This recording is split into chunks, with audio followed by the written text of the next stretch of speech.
Hi students, ఈరోజు ఈ వీడియోలో మనం క్లాస్ 10th చాప్టర్ 2 సెట్స్ అనే చాప్టర్లో నుంచి కొన్ని ప్రాబ్లం చేద్దాం. ఇది బేసిక్స్ ప్రాబ్లం. ఈ చాప్టర్లో ఏంటంటే రెండు సెట్స్ ఇచ్చినప్పుడు A union B, A intersection B, A minus B and B minus A ఎలా కనుక్కోవాలో ఈ వీడియోలో మనం నేర్చుకుందాం. Right. So first of all question ఇలా అడుగుతాడు. If A equal to 2, 5, 6, 8 and b equal to 5, 7, 9, 1, then find a union b అంటాడు. Right. చాలా సింపుల్ క్వశ్చన్. దీన్ని ఎలా ఆన్సర్ చేయాలో చూద్దాం. ఫస్ట్ ఇచ్చిన రెండు సెట్స్ని మనం రాసుకోవాలి. First of all solution.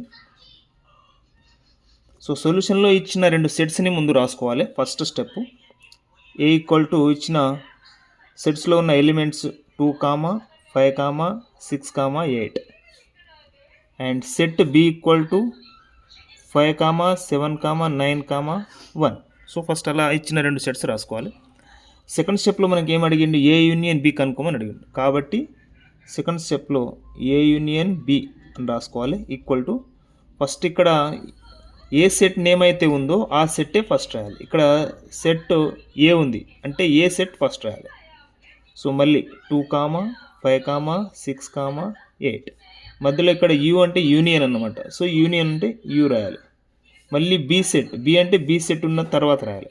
So రాస్తే బి సెట్లో ఉన్న ఎలిమెంట్స్ ఏమేమి ఉన్నాయి? 5, 7, 9, 1. సో ఇలా రాసిన తర్వాత నెక్స్ట్ ఇప్పుడు ఏ యూనియన్ బి అంటే ఏంటి? ఈ యూనియన్ మధ్యలో ఉన్న యూ యొక్క మీనింగ్ ఏంటి? ఇదేం చేస్తుందంటే ఏలో బిలో ఉన్న రెండు ఎలిమెంట్స్ని ఒకే సెట్లో రాయాలి. బట్ వన్ కండిషన్, అందులో ఉన్న కామన్ ఎలిమెంట్ రెండిట్లో ఉన్న నంబర్ని ఎలిమెంట్ని రాయకూడదు. అలా జాగ్రత్త పడాలి. ఇలా రాసేటప్పుడు ఎలా రాయాలంటే ఫస్ట్ ఏ సెట్లో ఉన్న అన్ని ఎలిమెంట్స్ రాయాలి. ఏమేమి ఉన్నాయి? 2, 5, 6, 8. ఇది రాసిన తర్వాత సెకండ్ సెట్లో ఉన్న ఎలిమెంట్స్ రాసేటప్పుడు అసలు వచ్చిన ఇక్కడ ఇవన్నీ ఇక్కడ రాయాలి. బట్ వన్ కండిషన్ ఏంటంటే ఇక్కడ వచ్చిందా లేదా చూసుకోవాలి. 5 రాయాలనుకుంటున్నా కానీ 5 ఆల్రెడీ వచ్చింది కాబట్టి 5 రాయకూడదు. 7 రాయాలి, బట్ ఇందులో 7 రాలేదు కాబట్టి 7 రాయాలి. నెక్స్ట్ 9 రాలేదు కాబట్టి 9 రాయాలి. తర్వాత 1 రాయాలి. సో అలా ఇందులో వచ్చిన ఈ ఎలిమెంట్స్ అన్నీ కూడా ఈ సెట్లో అయినా రెండిట్లో ఉండాలన్నమాట. అలా అన్ని సెట్స్ కవర్ చేసి ఒక దగ్గర రాస్తే ఈ సెట్నే మనం ఏ యూనియన్ బి సెట్ అని అంటాం. రైట్. ఇలా ఏ యూనియన్ బి అంటే ఏలో అన్ని ఉండాలి లేదా బిలో ఉండే మూలకాల యొక్క సముదాయం టోటల్ అనమాట. సో ఇలా రాస్తాం. నెక్స్ట్ దీన్నే ఏ యూనియన్ బి సెట్ అంటాం. నెక్స్ట్ ఏ ఇంటర్సెక్షన్ బి అంటే చూద్దాం. సో ఇలా క్వశ్చన్ అడుగుతాడు.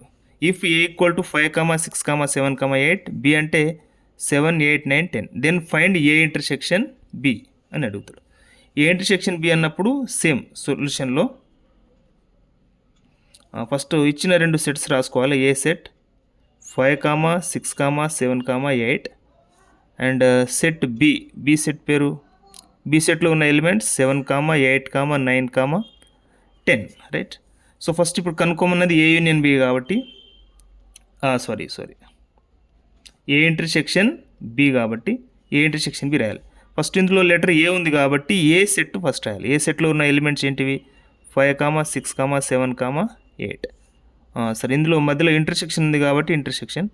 మళ్ళీ బి అంటే బి సెట్లో ఉన్న ఎలిమెంట్స్ ఏంటంటివి? 7, 8, 9, 10. సో ఇలా రాసుకున్న తర్వాత ఏ ఇంటర్సెక్షన్ బి అంటే ఏం చెప్తుందంటే ఇంటర్సెక్షన్ అంటే ఏ సెట్లో బి సెట్లో ఉన్న కామన్ ఎలిమెంట్స్ని ఒక దగ్గర రాస్తే ఏర్పడే సెట్ని మనం ఏ ఇంటర్సెక్షన్ బి సెట్ అని అంటాం. ఎలా? ఇందులో కామన్ ఉండాలి. కామన్ అంటే రెండు సెట్లో ఉన్న ఎలిమెంట్స్. మనం ఎలిమెంట్స్ని తెలుగులో మూలకాలు అని అంటాం. ఈ నెంబర్స్ని మనం మూలకాలు అని అంటాం. ఇందులో 7 ఉంది, ఇందులో కూడా 7 ఉంది. రెండిట్లో 7 కనబడుతుంది కాబట్టి ఒక్క 7 రాసుకోవాలి. తర్వాత ఇందులో 8 ఉంది, ఇక్కడ కూడా 8 ఉంది కాబట్టి రెండిట్లో 8 అనే ఎలిమెంట్ ఉంది కాబట్టి ఒక 8 రాసుకోవాలి. సో ఇంకా ఏది చూసినా రెండిట్లో లేవు. 5 ఇందులో ఉంది బట్ ఇందులో లేదు, రాయకూడదు. 6 ఇందులో ఉంది బట్ ఇందులో లేదు, రాయకూడదు. సో అలా ఇందులో ఉన్నవి కూడా ఇందులో 9, 10 ఉంది, ఇందులో లేదు. సో ఓవరాల్గా రెండిట్లో ఉన్నవి రెండు ఎలిమెంట్స్ 7 and 8 కాబట్టి రెండు ఎలిమెంట్స్ కలిగి ఉన్న ఈ సెట్ని మనం ఏమంటామంటే ఏ ఇంటర్సెక్షన్ బి అని అంటాం. దీన్నే ఇప్పుడు ఏ యూనియన్ బి అయిపోయింది. A intersection B. A union B అంటే రెండిట్లో ఉన్న ఎలిమెంట్స్ అన్నీ కలిపి ఒక దగ్గర రాయాలి. బట్ వన్ కండిషన్, 2 సార్లు ఉన్న ఎలిమెంట్స్ని ఒకేసారి రాసుకోవాలి. But A intersection and B అంటే ఏంది? రెండు సెట్లో ఉన్న ఎలిమెంట్స్ని ఒక దగ్గర రాస్తే వాటిని ఏ ఇంటర్సెక్షన్ బి అంటాం. Next third question. ఇందులో ఏముందంటే ఇఫ్ ఏ సెట్ ఇచ్చిండు, బి సెట్ ఇచ్చిండు, then find A minus B and B minus A సెట్ని కనుక్కోవాలి. రైట్, దీన్ని కనుక్కునేటప్పుడు ఎలా కనుక్కుంటామో చూద్దాం. సొల్యూషన్లో ఫస్ట్ ఏ సెట్ రాసుకోవాలి. A set 1, 2, 3, 4, 5 and B set 4, 5, 6, 7. అట్లా రాసుకున్న తర్వాత ఫస్ట్ ఏ మైనస్ బిని సాల్వ్ చేద్దాం. ఏ మైనస్ బి కనుక్కుందాం. ఏ మైనస్ బి అంటే ఇందులో ఫస్ట్ ఏ లెటర్ ఉంది, ఇక్కడ జాగ్రత్త పడాలి. ఇక్కడ ఏ పేరు అయితే ఉందో, ఏ సెట్ నేమ్ అయితే ఉందో ఆ సెట్టే ఫస్ట్ రాయాలి. అంటే ఏ సెట్ ఉంది కాబట్టి ఏ సెట్ అంటే ఏ సెట్లో ఉన్న ఎలిమెంట్స్ 1, 2, 3, 4, 5. మధ్యలో మైనస్ ఉంది కాబట్టి మైనస్ పెట్టాలి.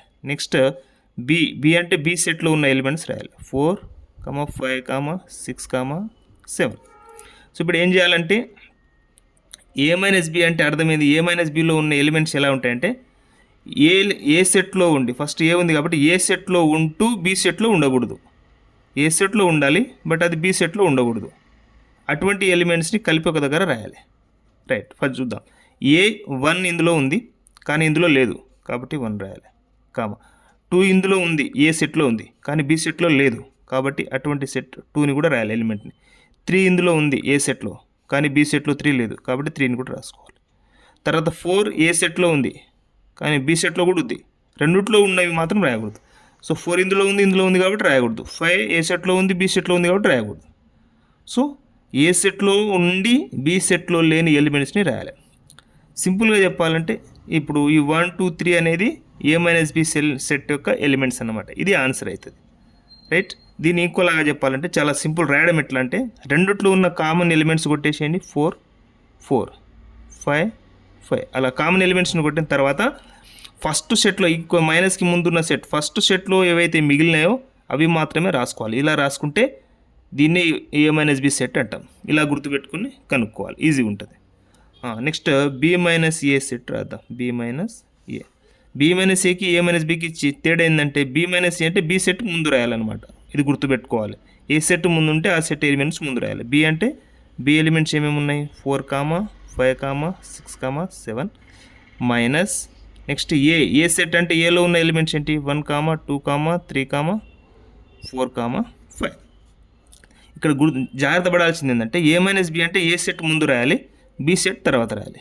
బి మైనస్ ఏ అంటే అర్థమైంది బి సెట్ ఫస్ట్ రాయాలి, ఏ సెట్ తర్వాత రాయాలి. ఇది ఒకటి చేంజ్ చేయాలన్నమాట.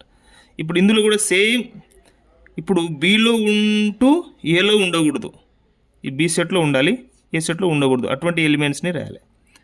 సో రాస్తే ఏమవుతుంది, 4 ఇందులో ఉంది, ఈ 4 బి సెట్లో ఉంది, ఏ సెట్లో కూడా ఉంది, రాయకూడదు. 5 ఇందులో ఉంది, రాయకూడదు. 6 బి సెట్లో ఉంది, ఫస్ట్ సెట్లో బి ఉంది, 6 బి సెట్లో ఉంది కానీ ఏ సెట్లో లేదు కాబట్టి 6 రాసుకోవాలి. 7 బి సెట్లో ఉంది, ఏ సెట్లో లేదు కాబట్టి 7 కూడా రాయాలి. సో 6, 7 అనేది ఏమవుతుంది, కావాల్సిన బి మైనస్ ఏ సెట్ అవుతుంది అనమాట. రైట్, ఇదే ఆన్సర్. ఇంకోలాగా చెప్పాలంటే రెండిట్లో ఉన్న ఉమ్మడి మూలకాలు లేదా కామన్ ఎలిమెంట్స్ని క్యాన్సిల్ చేస్తే 4, 4, 5, 5 క్యాన్సిల్ చేస్తే బి సెట్లో అంటే ఫస్ట్ సెట్లో మిగిలింది ఏది 6, 7 వాటినే రాసుకున్నాం. ఇదే బి మైనస్ సెట్ అవుతుంది అన్నమాట. రైట్, ఇది నాకు 4 ఆపరేషన్స్ అన్నమాట ఇందులో. ఇది సెట్స్ పైన ఒకటి A union B, A intersection B, A minus B and B minus A. So ఒకసారి రివిజన్ చేస్తా. A minus B, A union B అంటే ఫస్ట్ ఏ యూనియన్ బి అంటే ఏలో బిలో ఉన్న అన్ని మూలకాలను రాసుకుంటూ 2 సార్లు వచ్చిన ఎలిమెంట్స్ని ఒకసారి రాసుకోవాలి. అలా రాస్తే వచ్చే ఎలిమెంట్స్ని ఏ యూనియన్ బి సెట్ అంటాం. తర్వాత ఏ ఇంటర్సెక్షన్ బి అంటే ఏ బి సెట్లో ఉన్న కామన్ ఎలిమెంట్స్ని రాసుకోవాలి. ఏ మైనస్ బి అంటే ఏలో బిలో కామన్ ఉమ్మడి ఏలో ఉంటూ బిలో ఉండకూడదు. బి మైనస్ ఏ అంటే బిలో ఉంటూ ఏలో ఉండకూడదు. అలా రాస్తే బి మైనస్ ఏ సెట్ అవుతుంది అనమాట. సో ఇది చాలా ఇంపార్టెంట్. ఇవి బేసిక్ నేర్చుకుంటే సెట్లో ఉన్న వేరే ప్రాబ్లమ్స్ కూడా చేయొచ్చు అనమాట. Okay, thank you so much.